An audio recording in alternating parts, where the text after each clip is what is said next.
Unreliable employees like you don't deserve a place here. You're fired. We've already cleared out your desk. The words glowed on my phone screen, cruel and sharp as a scalpel. I blinked twice, thinking the morphine haze was making me see things. But no, the message was real. My boss, Edward Collins, had just ended my career with a single text while I was lying in a hospital bed, stitches still fresh from surgery. My name is Melissa Carter. I'm 36 years old, and until that moment, I was senior client director at Hallstrom Analytics, a Chicago-based financial consulting firm. I had spent the last 7 years building that division. Late nights, cross-country flights, and missed holidays, all to secure multi-million-dollar clients who kept our company relevant in a crowded market. And now, in the dimly lit ward of St. Mary's Hospital, I was discarded like a broken tool. For a moment, I couldn't breathe. Not from the surgery or the pain in my abdomen, but from the sheer humiliation. My chest tightened, and I felt tears press against my eyes. How could he do this now when I was most vulnerable? My family was in the waiting room, worried sick. My body was fragile. And Edward had chosen this exact moment to cut me off. I was about to turn the screen face down when I heard a low chuckle from the bed beside me. The man there had been wheeled in less than an hour earlier, pale but calm, his left arm hooked to an IV. He tilted his head toward me. Bad news? His voice was gravelly, but there was a trace of humor beneath it. I turned slightly, squinting at him through the dull hospital light. He was older, maybe in his mid-50s, with silver at his temples, and a face that looked both tired and sharp at the same time.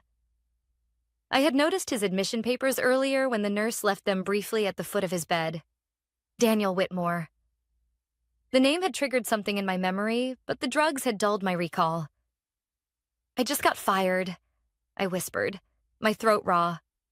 From a hospital bed? His brow furrowed, then he gave a short laugh that didn't quite reach his eyes. That takes a special kind of cruelty. I tilted the phone toward him so he could see the message. His gaze flicked over it once, twice. Then his lips curled into something between sympathy and recognition. Well, he said slowly, I thought this stay couldn't get any more interesting. The way he spoke, measured, confident, snapped something in my memory. I had seen his photo in Forbes. Daniel Whitmore, CEO of Arcus Partners, the very firm that had been our fiercest competitor for a decade. His company had been circling our client base for years, hungry to expand into sectors we dominated. And now here he was, in the bed next to mine, watching my boss's betrayal unfold in real time. I lay back, heart racing, not from pain, but from sudden clarity. Edward had always been paranoid about Arcus poaching his talent. He constantly reminded us that loyalty was non-negotiable. He had accused me more than once of being too friendly with rival executives at industry events. And yet, in his arrogance, he had handed me, on a silver platter, to the very man he feared most. Looks like your company doesn't value you, Daniel said, his eyes steady on mine. But I suspect your clients might feel differently. His words sent a shiver through me. He was right. Over the past 7 years, I had cultivated relationships with some of the most demanding corporate clients in North America. Relationships built on trust, long nights, and countless sacrifices. Edward thought he could simply erase me from those accounts, but he didn't understand the difference between contracts and loyalty. I pressed my lips together, replaying the message in my mind. Unreliable employees like you. Edward knew exactly what he was doing. He wanted to brand me as weak, incapable, replaceable. He thought firing me in a hospital bed would keep me silent, humiliated, too broken to fight back. But instead, something inside me hardened. The pity I'd felt for myself moments earlier was gone. In its place, a colder, sharper determination took root. Daniel was still watching me, waiting for my response. I realized then that this was not just a moment of loss. It was an opportunity. A door closing in one place had just opened in another, in the most unlikely of rooms, a shared hospital ward. I turned the phone screen toward him again, the cruel words glowing against the sterile white walls. My voice was steady now. Maybe it's time I stopped being loyal to the wrong people. His eyes narrowed, but there was a flicker of a smile. Now that, he said, is something we should talk about. At that moment, I understood. Edward Collins had not just fired me. He had set the stage for his own downfall. He didn't know it yet, but the game had already shifted, and I wasn't going to play by his rules anymore. The next morning, the smell of antiseptic filled the room, mingling with the faint aroma of burnt coffee from a nurse's cup left on the counter. My body ached from the surgery, but it was nothing compared to the ache in my pride. I lay there staring at the ceiling tiles, replaying Edward's text in my mind like a broken record. Unreliable employees like you don't deserve a place here. For 7 years, I had bled for that company. I had canceled vacations, missed weddings, even skipped my niece's first birthday to finalize a contract in Toronto. And Edward had dismissed it all with 3 sentences on a screen. I turned my head. Daniel Whitmore was awake, propped against his pillows with a notepad on his lap. He looked more like a man in a boardroom than a patient recovering from surgery.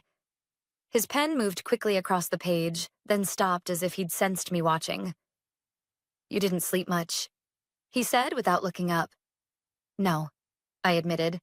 "Hard to when your entire career just goes up in smoke." He glanced at me, his expression calm, analytical. "Not smoke." Opportunity, I gave a short, humorless laugh. "That's one way to spin it." "Not spin," he corrected softly. "Perspective." "Tell me something, Melissa.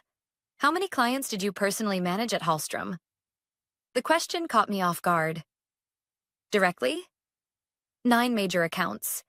Indirectly, 25, maybe 30. And how much revenue do those accounts represent? I hesitated. This was the kind of information Edward would kill me for sharing. But then again, Edward had already discarded me. What loyalty did I owe him now? "About 45 million annually," I said. Daniel's eyebrow arched, just slightly. "And they trusted you?" I thought of late-night calls with CFOs panicking over deadlines, the quiet thanks from executives after I solved crises that could have cost them millions. Trust wasn't even the right word. Many of them had built their expansion plans around my advice. "They trusted me," I said firmly. Daniel set his pen down and leaned back. For a long moment, he studied me, his eyes weighing possibilities. Finally, he spoke. "Melissa, I'm going to be direct. Arcus has been trying to penetrate Hallstrom's client base for years, but what we lacked wasn't strategy or resources. It was someone like you. Someone who understands both the numbers and the people behind them. If you were to walk through our doors tomorrow, I can promise you 2 things. Freedom from Edward's shadow and the authority to build something of your own." My breath caught. It sounded too perfect, too sudden. "Are you offering me a job? Here? In a hospital bed?" He smiled faintly. "Opportunities don't wait for perfect circumstances. You know that better than anyone." My mind spun. It felt reckless, almost surreal. But deep down, I knew he was right. I had never been a cog in Edward's machine. I had been the engine, and Edward had cut me loose without realizing I could power something else entirely. Still, fear gnawed at me. Edward will come after me. He'll claim non-compete. He'll threaten lawsuits. Daniel nodded. He'll bluster, of course. Men like him always do, but tell me, where is Arcus headquartered? New York. And Hallstrom? Chicago. He spread his hands. Different jurisdictions, and more importantly, courts rarely enforce non-competes when someone is fired without cause. You're free, Melissa. Freer than you realize. For the first time since the text, I felt a flicker of hope. I imagined Edward's face when he realized his attempt to humiliate me had opened the door for his fiercest rival. I imagined Trevor, his hand-picked protege, fumbling through client calls he didn't understand. Daniel picked up his pen again. Think carefully. he said. I don't want an answer out of anger. But I do want you to see this moment for what it is. You have leverage. Your boss thought he was ending your career, but he may have just launched it. The nurse came in then, fussing with IV bags, breaking the intensity of the moment. But Daniel's words kept echoing in my mind long after she left. That afternoon, I called my husband, Mark. His voice was strained with worry. How are you holding up? I'll survive, I said. But, Mark, something unexpected happened. You're not going to believe who's in the bed next to me. When I told him, he was silent for a beat, then let out a low whistle. If that's not fate, I don't know what is. I smiled for the first time in days. Maybe it was fate. Or maybe it was just Edward's arrogance catching up with him. Either way, the ground beneath me was shifting. That night, as the ward lights dimmed and the hospital fell into uneasy silence, I drafted a list on the back of my discharge papers. Names, phone numbers, companies, people who had trusted me, depended on me, clients who wouldn't tolerate being handed off to Edward's nephew or some inexperienced replacement. By the time I put the pen down, I realized something simple and undeniable. Edward hadn't just fired me. He had freed me, and soon he would regret it. The following Tuesday, I was discharged. The nurse helped me into my coat, the stiffness in my abdomen reminding me with each step that I wasn't ready for a fight, at least not physically. But my mind had never been sharper. Daniel had been discharged the day before. Before leaving, he'd leaned over and said quietly, I'll have my office call you. Rest for now, but don't waste time. Opportunities have an expiration date. That sentence replayed in my head as Mark wheeled me toward the sliding hospital doors. Outside, the February air was sharp, biting through my scarf, but it woke me up. I felt alive again. Not as someone discarded, but as someone about to begin something dangerous and new. At home, I found a small envelope taped to my apartment door. Inside was a note, handwritten in neat script. Melissa, I meant what I said. Call this number when you're ready. Underneath was a business card embossed with the Arcus Partners logo. I sat at the kitchen table, the card between my fingers. Part of me hesitated. Joining a competitor could burn bridges forever. Edward would brand me disloyal. Rumors would spread. But then I thought of his text, the cold finality of it, and I laughed bitterly. He had already burned the bridge.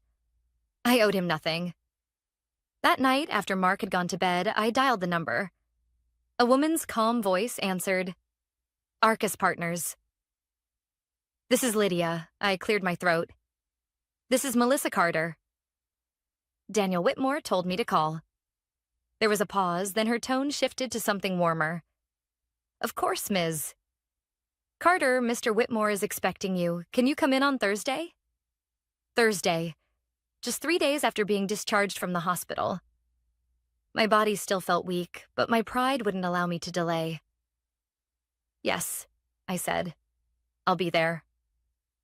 Thursday morning, I walked into Arcus Partners' New York office.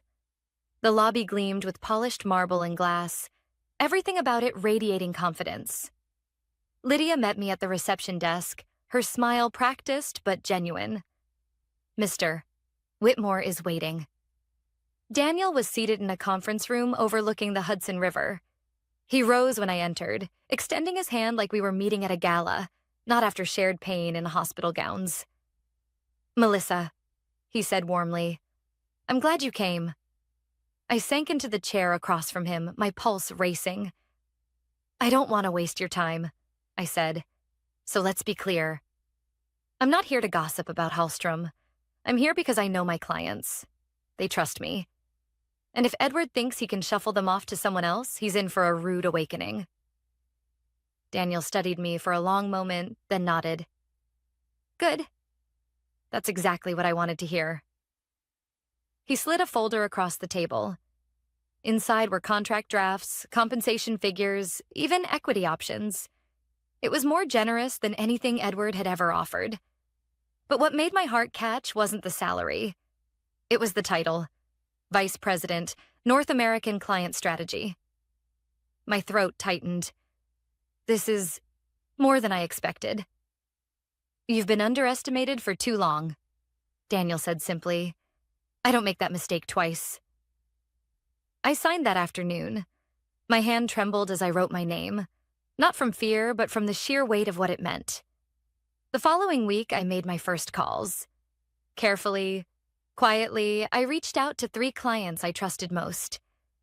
I didn't try to sell them anything. I simply told them the truth. That Edward had let me go. That I was now with Arcus. That I would still be there for them. To my surprise, none of them hesitated. If you're at Arcus, we want to be at Arcus, one executive said bluntly. Another added, Edward's nephew called us last week. We ended the call early. He didn't even know our project timelines. By the end of the week, 2 firms had formally requested contract discussions with Arcus. Nothing signed yet, but the momentum had begun. Edward must have sensed something.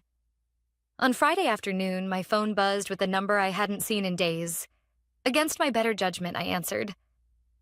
Melissa. His voice was clipped, rushed. I hear you've been making calls. Is that true? I let the silence stretch just long enough to make him uncomfortable. Edward, you fired me. You told me I was unreliable. What did you think I'd do? Crawl into a hole? You're jeopardizing everything we built, he snapped. No, Edward, I said, my tone steady. You jeopardized it when you fired the person your clients trusted most. I'm just giving them options. His breathing grew sharp, almost panicked. This is a mistake. You'll regret this. I ended the call without replying. For the first time in years, his words didn't scare me. That night, as I sat at my kitchen table with the contract folder from Arcus open beside me, I realized something. Edward thought he'd cut me loose, but really, he'd handed me leverage he could never take back. The first cracks were showing, and once clients started to move, there would be no stopping the collapse. By the time I settled into Arcus, I had a badge, a corner desk, and a stack of papers waiting for me in legal. No handshakes, no grand speeches, just a quiet conference room, a pot of coffee, and Arcus's general counsel, Priya Kapoor. I'm here to keep you safe, she said, folding her hands. Ground rules. You bring no documents from Hallstrom. You share nothing proprietary. You work from memory and public information only. If a client calls you, we take the call. If you're tempted to call first, you call me instead. I nodded. Understood. She gave me a small smile. Good. Because Edward will try to claim theft. But the facts are simple. You were fired without cause. Your relationships are human capital, not company property. That distinction matters. It felt like a shield. For the first time since the hospital, I wasn't reacting. I was preparing. We prioritized a short list. Clients who had written my name directly into their contracts. Priya drafted a simple announcement for me to share publicly. After 7 years at Hallstrom, I'm excited to join Arcus Partners as Vice President, North American Client Strategy. No digs, no bitterness, just a status change. When I posted it, the response came quickly. The first call was from Angela Chang at North River Manufacturing. Melissa, I just saw your update. We were told you needed extended leave and wouldn't be on our account. Is that true? I'm no longer with Hallstrom, I said carefully. I've joined Arcus. Angela didn't hesitate. Then we're invoking the key person clause. Our board approved it when we signed. Have Arcus send over a proposal. We'll move this quarter if you can guarantee continuity.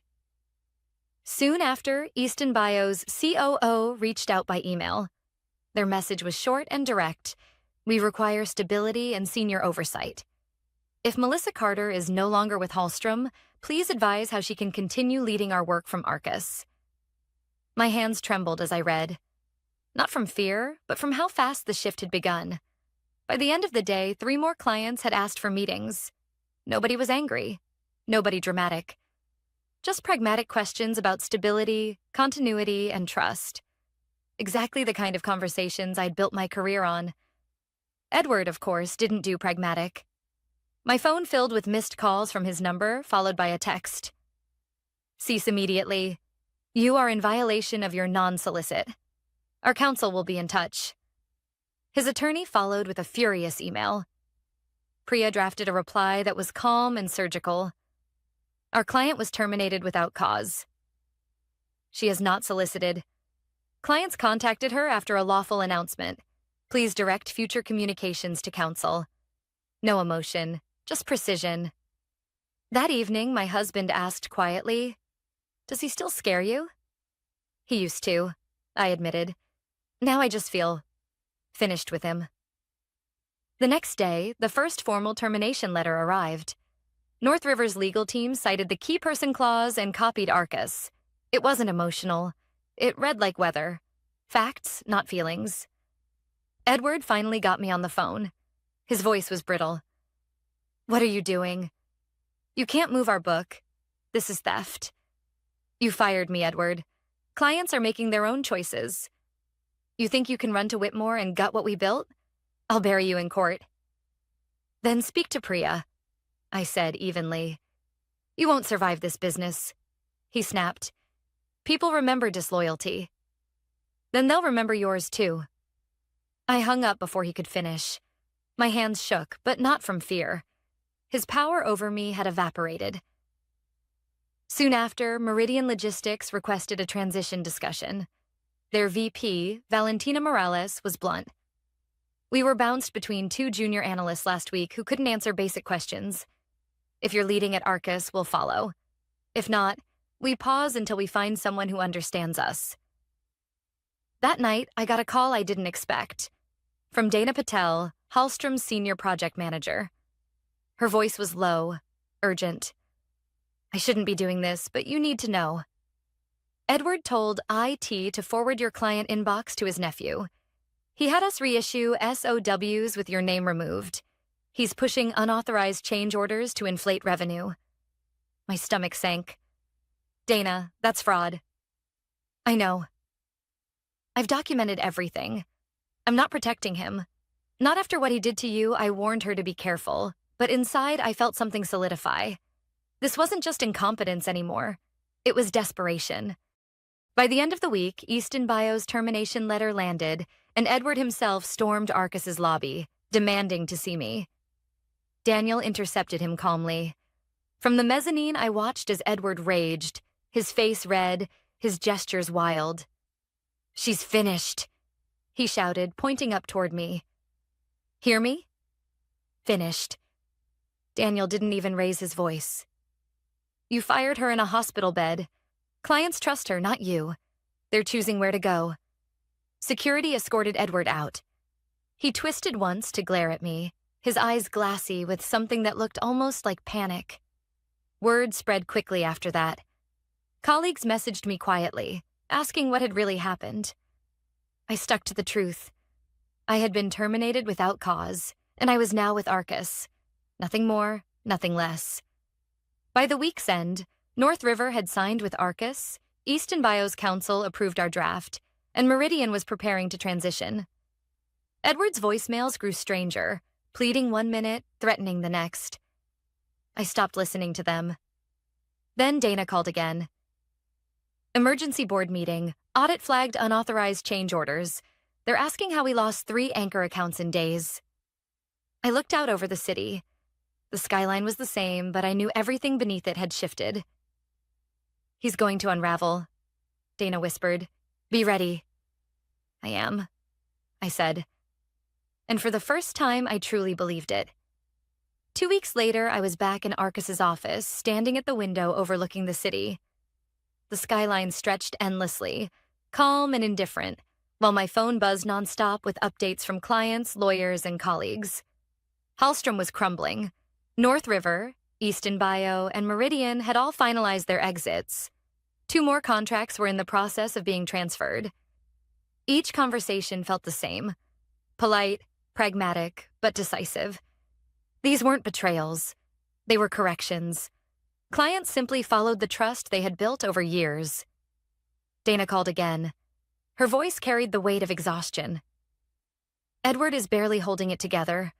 The board demanded an explanation about the missing revenue. The auditors found emails where he backdated Trevor's employment records and approved unverified expenses.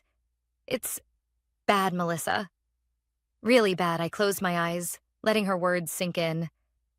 This wasn't how I imagined things would end. A part of me thought Edward would claw his way back, or at least manage to land on his feet. But from what Dana described, he was cornered, and everyone knew it. The following Friday, word reached us officially. Edward Collins had been removed as CEO. The board cited loss of confidence in leadership and failure to protect client relationships. Trevor had resigned the same day, leaving behind a trail of panicked emails no one bothered to answer. That night, Mark poured us 2 glasses of wine in the kitchen. He raised his glass, but his expression was thoughtful rather than celebratory. "You don't look happy," he said. I swirled the wine slowly, watching the reflection in the glass. I'm not sure happiness is the word. Relief, maybe. You beat him. Mark reminded me. He fired you at your lowest moment. And now? Look where you are. I nodded, but I felt the truth gnawing at me.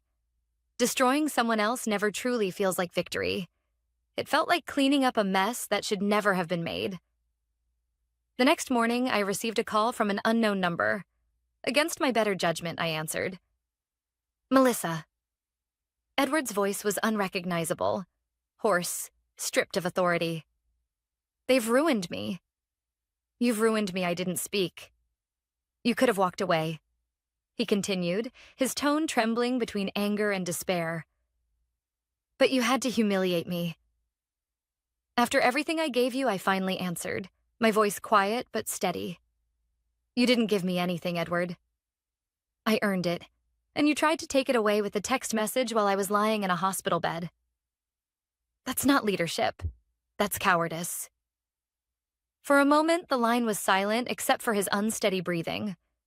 Then he muttered, almost to himself, maybe you're right, and hung up. I stared at the phone for a long time. That was the last time I ever heard his voice. In the months that followed, Arcus grew faster than any of us expected. With the influx of new clients, we opened offices in Chicago and Dallas. Daniel kept his promise. He gave me autonomy, respect, and space to lead without constant interference. For the first time in my career, I wasn't fighting to be heard. I was simply doing the work, and the results spoke louder than any boardroom politics ever could.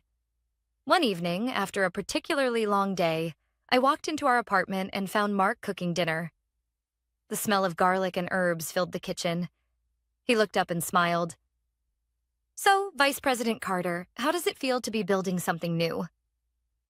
I set my bag down, slipping into the comfort of home. It feels different. Like it's finally mine. Not borrowed, not conditional. He kissed my forehead. That's because you stopped giving loyalty to people who didn't deserve it. His words stuck with me. Loyalty. It had been both my strength and my downfall. I gave it freely, even to people who saw it as weakness.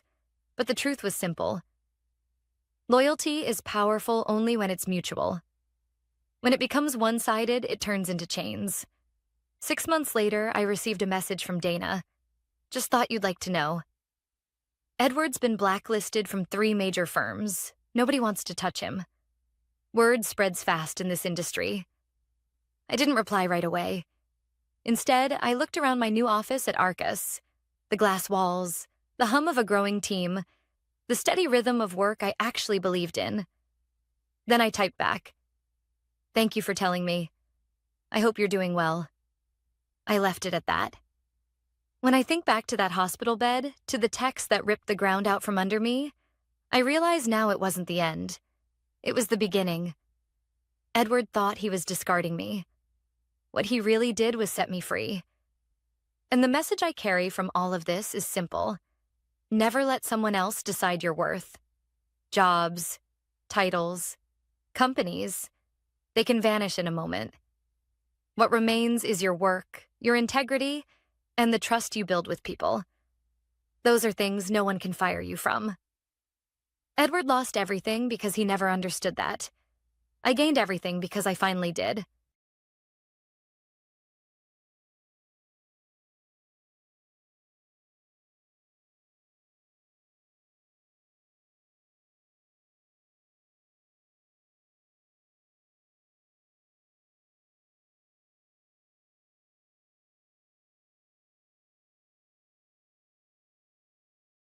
You should thank us. We're doing you a favor. That was the subject line of the email from HR.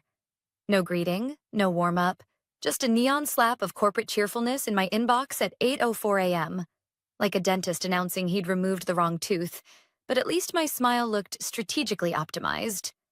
My name is Linda. For 16 years, I was the woman behind the curtain at a mid-sized logistics firm that ran smoother than it deserved to.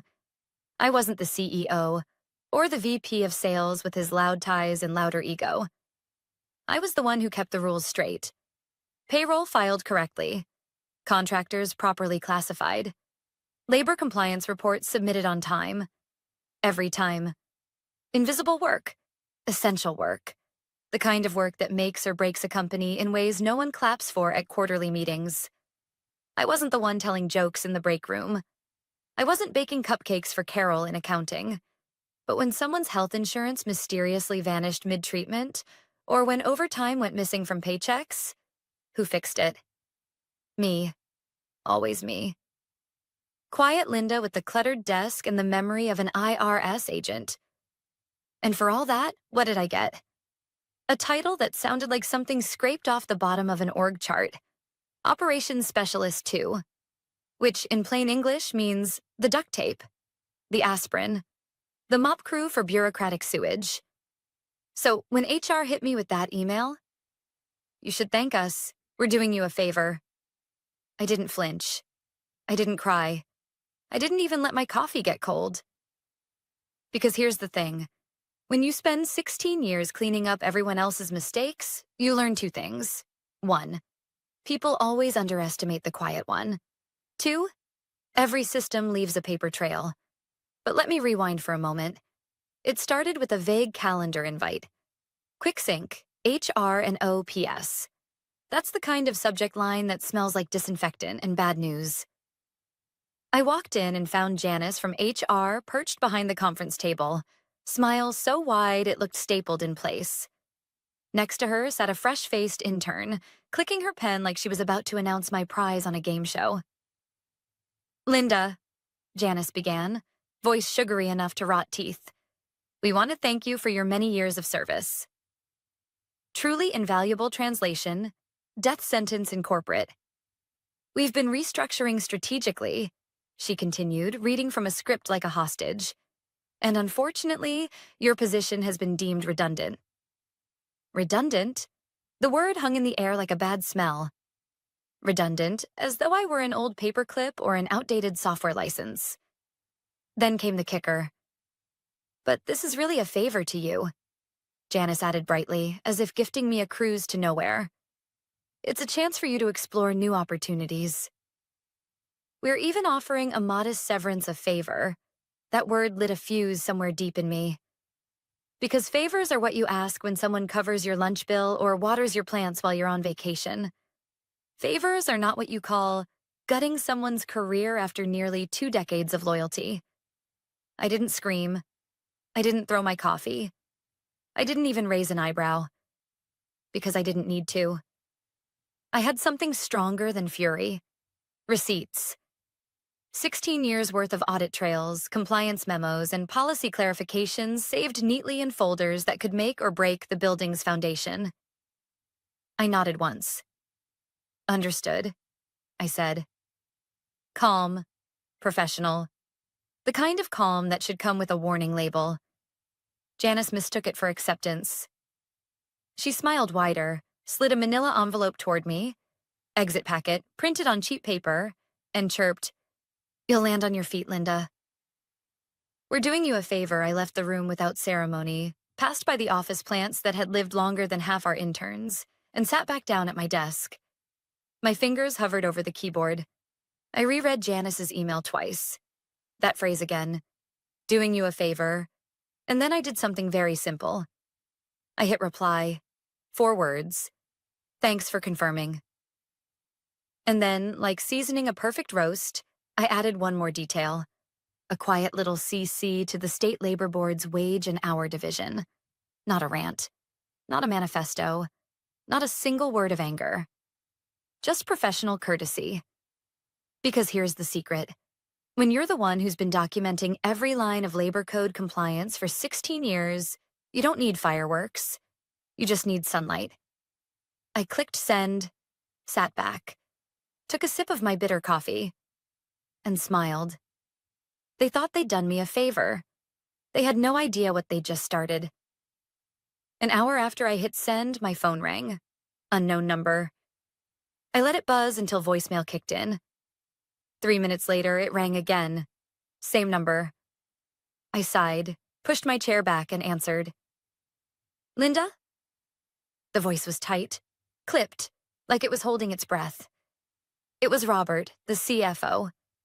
The same Robert who once forwarded my 18-page compliance memo to his assistant with the note, "Summarize this in 3 bullet points." Yes, I said, neutral as a weather report. What did you do? His voice cracked at the edges. 7 years of payroll under audit? The labor board is involved already? I glanced at my email screen. The reply sat there, polite, professional, harmless on the surface. I asked for clarification, I said, and copied the state. That's all there was. Silence. The kind of silence you could feel sweating through the line. Finally, he muttered, "You don't understand what this could mean." Oh, but I did. I understood exactly. By the afternoon, whispers were moving faster than office gossip after a Christmas party. My friend Carla from operations messaged me from her personal email. What the hell did you do? Everyone looks like they've seen a ghost. I didn't reply right away. Instead, I leaned back and thought about it. Because here's the truth. I hadn't done anything dramatic. I hadn't stormed out or called a lawyer. I hadn't leaked files or called a journalist. I'd simply pointed the flashlight at the corner they never dusted. That was enough. The next day, the first signs of panic became visible. HR sent a company-wide memo titled, "Friendly Reminder, Confidentiality in Employment Matters." The kind of email dressed up in best practices but reeking of fear. As we navigate a period of strategic review, please remember not to discuss internal processes with external parties. Misunderstandings can lead to unnecessary escalation. Translation: don't be like Linda. I laughed out loud. They thought they could spin this as gossip control. What they didn't realize was that the labor board doesn't care about spin. They care about records. And I knew exactly which records would give them heartburn. By lunchtime, another message landed, this time forwarded from a mole inside finance. Subject line: Urgent Contractor Archive Audit. Start date 2016. There it was, the crack widening. Because here's the thing about companies that run on duct tape and denial. Once someone starts pulling at the threads, the whole patchwork unravels. Contractors reclassified as employees? Overtime logged incorrectly? Missing I-9 forms? All of it mattered. And all of it lived in files I'd organized, flagged, or quietly fixed for years. I hadn't carried grudges, but I had carried a memory sharper than a filing cabinet edge. That night, Carla texted me again. They had a whiteboard meeting today. Words like liability exposure and retroactive pay are being tossed around. People are sweating, Linda. I didn't respond right away. Instead, I poured myself a glass of wine, sat down with my cat purring on my lap, and thought about the irony. For years, they'd brushed off my emails, my flagged issues, my polite warnings. Not urgent, they'd say. We'll circle back. Now, the circle was complete. Here's the thing I need you to understand. I didn't want revenge. Not really. I wanted recognition. I wanted them to see that my work mattered, that the invisible labor of keeping a company compliant was not disposable. But when you push someone into a corner and call it a favor, don't be surprised when they finally step out with receipts. 2 days later, the whispers turned into fog. Slack channels went quiet. People stopped posting memes and inside jokes. Instead, they renamed threads things like hashtag urgent dash, doc dash review, and hashtag policy dash alignment. Robert, the CFO, hadn't been seen in the cafeteria. Rumor was he was holed up with outside counsel. Janice from HR was spotted crying in the bathroom. And Jeff from accounting, oh, Jeff was heard muttering, "What the hell is a 1099B2 modifier?" Like a man begging for mercy. Me? I was at home, drinking my coffee, watering my plant, watching it all unfold without lifting another finger. Because the truth is, I hadn't burned anything down. I just handed the fire marshal a copy of the inspection report. The irony? My name wasn't on a single office door. I didn't get the bonus trips or the applause at staff meetings. I was invisible. But now, invisibility was my weapon. They had no idea how much I'd seen, how much I'd documented, how many warnings I'd quietly filed away because nobody wanted to deal with minor compliance issues. Now those minor issues were the earthquake shaking their glass tower. And all it had taken was one email. 4 words. 1 CC. The official letter came on a Tuesday morning. 2 pages. Polite devastation. Signed, stamped, and sent from the State Labor Board's regional office. Pursuant to the inquiry received, our team will be conducting a payroll and classification audit beginning Thursday. 7 years of records, payroll logs, contractor agreements, overtime policies, even internal communications if deemed necessary. It was clinical, detached, almost boring in its wording. But to anyone who has worked in compliance long enough, it was the equivalent of a thunderclap in a boardroom. By noon, the letter had been forwarded to half the executive team. By 2, a copy had been printed and taped inside the HR office like a haunted relic. By 5, Robert, the CFO, had reportedly gone home early, muttering something about mitigation strategies. I didn't dance. I didn't gloat. Instead, I brewed another cup of bitter coffee and sat at my kitchen table with Deborah, my little office plant, perched under her LED lamp. She had survived the move from my desk to my apartment without complaint. Unlike the executives, she was thriving. That's the thing people miss about power. It doesn't always come in shouting or slamming doors. Sometimes power is patience. Sometimes it's having the receipts when everyone else is scrambling to invent excuses. And I had all the receipts. Carla, my old teammate, sent me a blurry photo that night. A whiteboard in conference room C, scrawled with red marker. Payroll audit prep. Immediate action items. Beneath it, retrieve contractor files 2016 to 2022. Review overtime classifications. Cross-check exempt/non-exempt grids. Confirm archived I-9 documentation. It read less like a meeting agenda and more like a crime scene investigation. She added a note. You should see their faces, Linda. It's like someone pulled the fire alarm in church. I smiled. Not because I enjoyed their panic, but because for once they were treating my work with the gravity it deserved. The next day, a company-wide memo went out. As part of ongoing internal improvements, HR and finance will be conducting a thorough review of records. Please respond promptly to requests for documentation. Ongoing improvements. That was their phrase. As if the labor board's arrival was just part of spring cleaning. But no memo could hide the cracks. Former colleagues started messaging me from personal accounts. Is it true they're pulling 7 years of payroll? One asked. Another whispered that legal had already flown in a specialist from Columbus. And Jeff from accounting? Word was he had a minor breakdown after being asked to provide contractor expense notes dating back to 2016. Who even keeps that long? He'd shouted before someone gently reminded him. I did. That evening, Robert called again. His voice was lower this time, almost pleading. Linda, listen. If this audit expands, we're talking serious penalties, back pay, fines, even investor fallout. Are you sure you want to push this? I sipped my coffee, let the silence hang, then said, I didn't push anything. I asked a question. Everything else is your documentation. He exhaled hard, a sound like defeat leaking through the line. This could destroy us. I almost felt sorry for him. Almost. But then I remembered the look on Janice's face when she told me I was redundant. The chirpy tone, the cheap manila envelope, the phrase doing you a favor. Destroy them? Number. I wasn't destroying anything.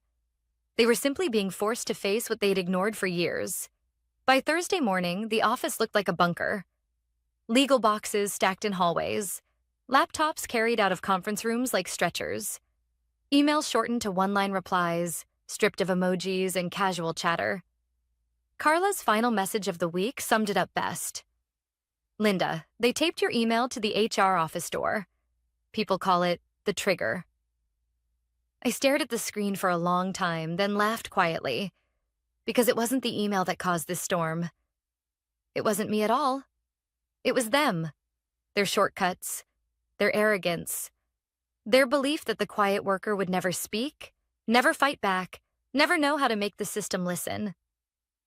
And now the system was listening. That night, I poured a glass of wine, sat in my recliner, and watched the city lights flicker through my window. Somewhere downtown, in a glass office tower, executives were scrambling to rewrite history, hunting for missing forms and trying to explain away years of neglect. Me? I had nothing left to prove. I'd spent 16 years cleaning up their messes. Now, for once, the mess was theirs alone.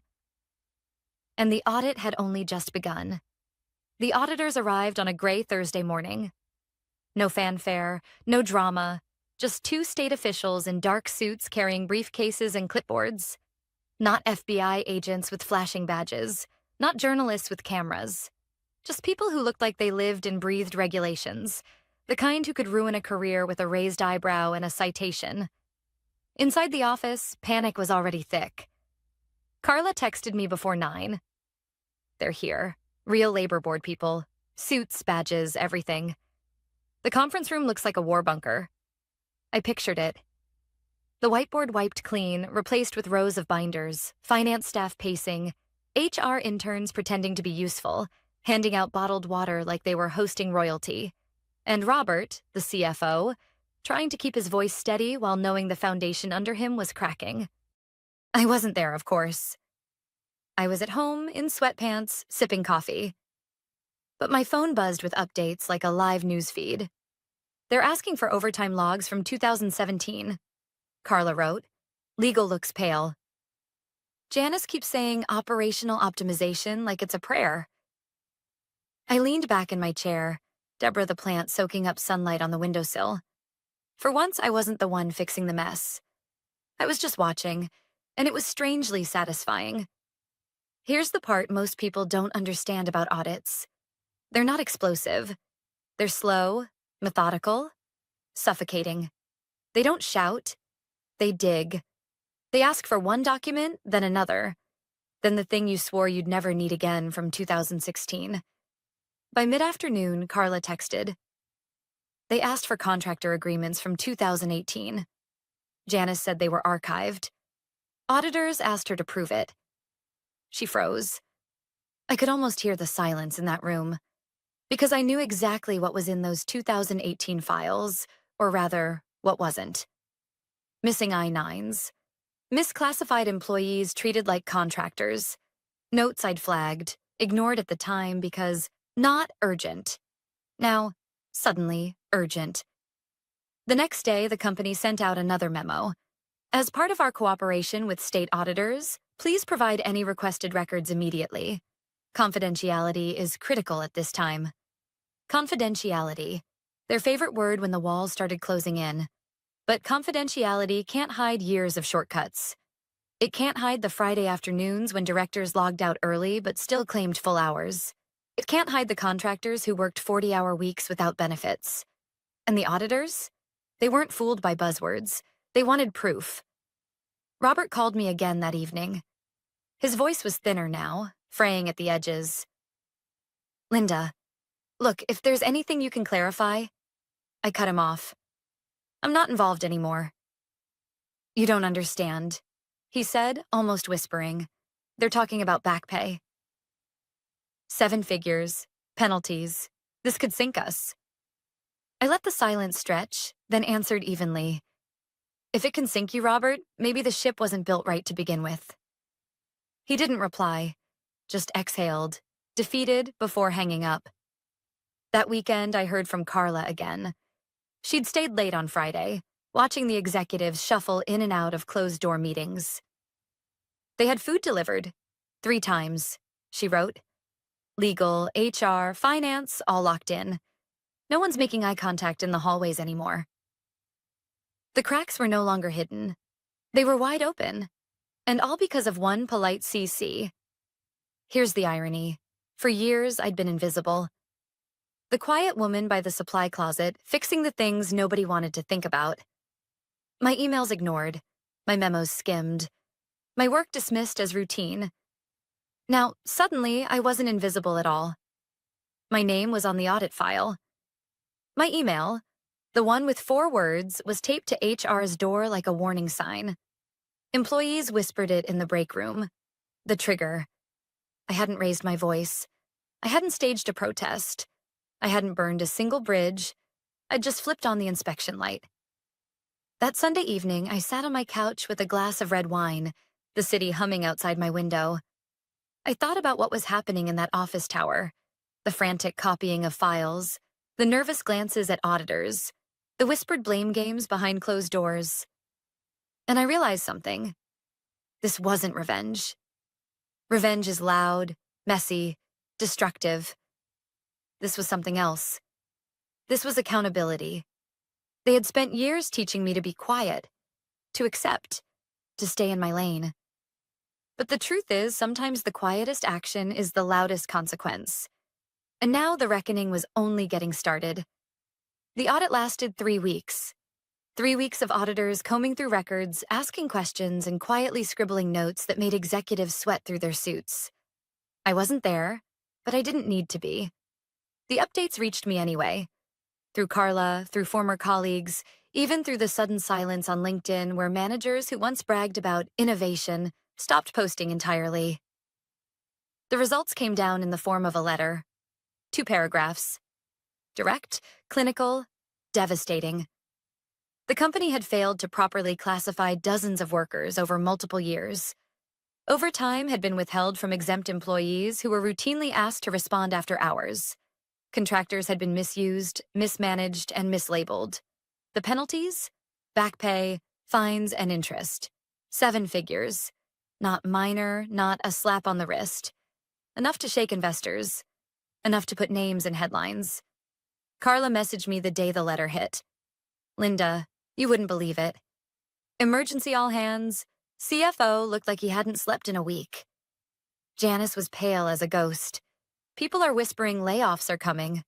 Real ones this time. I read her words slowly, then closed my laptop.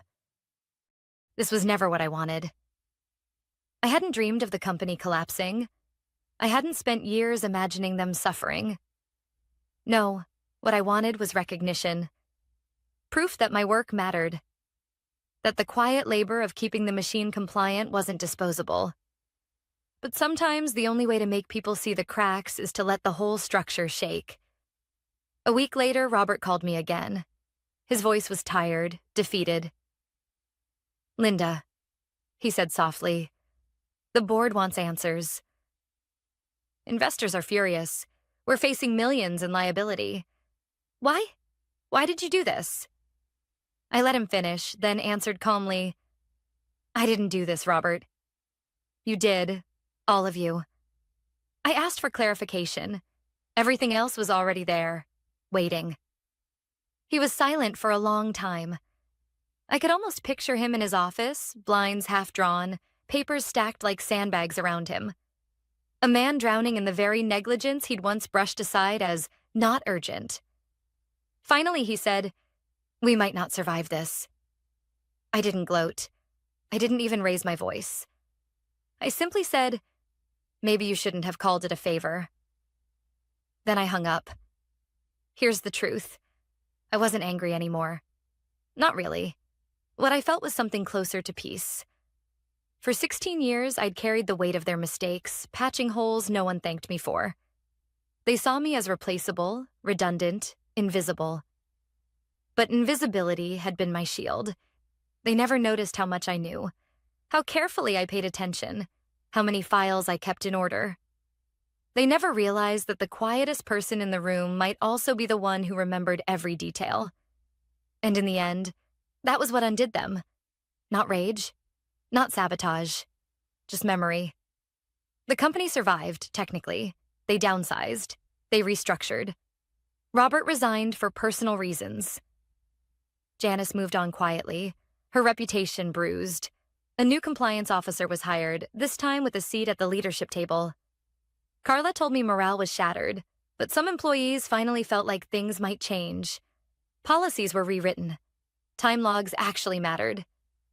People whispered my name in the hallways, sometimes with blame, sometimes with respect. Me? I didn't go back. I started consulting. Small businesses, nonprofits, startups. The kinds of places that couldn't afford seven-figure mistakes. I taught them how to avoid the traps, how to build compliance into their bones. And for the first time, people listened. For the first time, they saw me not as invisible, but as essential. Looking back now, I see the irony. They fired me because they thought I was redundant. Because they thought I was quiet, safe, easy to discard. But the quietest people are often the ones holding everything together. And sometimes all it takes to be heard is 4 words and a CC. So here's my message to anyone watching this. Anyone who's ever felt invisible at work, at home, or in their own family. Silence is not weakness. Patience is not surrender. And quiet doesn't mean powerless. Because the people who underestimate you are often the ones who hand you the tools to hold them accountable. I didn't burn the building down. I just turned on the lights. And in that light, the truth did all the work for me.